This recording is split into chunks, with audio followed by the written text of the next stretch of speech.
Sir ఇప్పుడు చూస్తున్న వీడియోలో కోర్టుకు వచ్చారు. కోర్టు నుంచి వెళ్తున్న సమయంలో ఆమె జై తెలంగాణ నినాదాలు చేయడం కాకుండా ఒక లెటర్ కూడా రిలీజ్ చేశారు. అంటే డైరెక్ట్గా కోర్టులో మాట్లాడతామంటే జడ్జి గారి అనుమతి ఇవ్వకపోవడంతో ఒక 4 పేజీల లెటర్ ఆమె రాసిచ్చారు. అందులో తను బాధితురాలని, నిందితురాలని కాదు, రాజకీయ కుట్రలో భాగంగా తనకి రాశారంటూ బలి చేశారంటూ ఆవిడ వాపోయారు. అంతేకాకుండా మీడియా ట్రయల్లో రాస్తున్నారు, ఇదంతా కరెక్ట్ కాదంటూ ఆమె ఆవేదన వ్యక్తం చేశారు. దీన్ని ఏ విధంగా అర్థం చేసుకోవాలి? ప్రతి నేరస్తుడు కూడా నేను ఇన్నోసెంట్ అని చెప్తారు. నేరస్తుడు కానీ నేరస్తురాలైనా సరే. ఈమె కూడా అదే చెప్పింది. ఈమె she tried her level best to take the time from the magistrate. She want to explain somethings whatever written in the letter. అది కోర్టు యాక్సెప్ట్ చేయలేదు.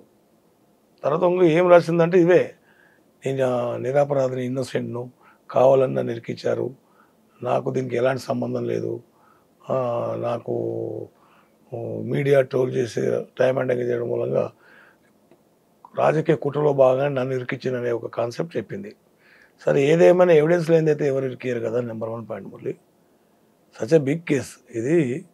అక్కడ సక్సెస్ అయితే ఆల్ ఓవర్ ఇండియాలో ఈ లిక్కర్ పాలసీ పెట్టాలనే కాన్సెప్ట్ ఒకటి వాళ్ళు plan చేసిన హ్యాచరీ ప్లాన్. తర్వాత ఈ 2022లోనే ఇది ఫోకస్ అయిన తర్వాత బ్యాన్ చేసారు. అంటే దట్ ఈస్ అడ్మిటెడ్ ఫ్యాక్ట్. అంటే దే కమిటెడ్ సమ్ ఇర్రెగ్యులారిటీస్ కానీ రకరకాలుగానటువంటి దాంట్లో కూడా ఇది అడ్మిటెడ్ ఫ్యాక్ట్ వస్తుంది. వాళ్ళు ఏమైనా అలగేషన్స్ లేపారు, అది బ్యాన్ చేయడం వీళ్ళకి సగం బేస్ అయింది. దాని తర్వాతనే కదా వాళ్ళు వచ్చి ఆ స్టేట్మెంట్ ఇచ్చిన తర్వాత బ్యాన్ చేశారు. బీజేపీ ఎమ్మెల్యే, తర్వాత ఇంకొక ఆయన వస్తుంది. దాన్ని బేస్ చేసుకుని గవర్నర్, ఆ రోజుల్లో ఉన్న గవర్నరు ఆయన ఎంక్వైరీ ఆర్డర్ చేసిండు. ఎంక్వైరీ రిపోర్ట్ చేస్తుంది. అంటే అది ఒకసారి మనం చరిత్రకు వెళ్లకుండా ప్రజెంట్ సిచ్యువేషన్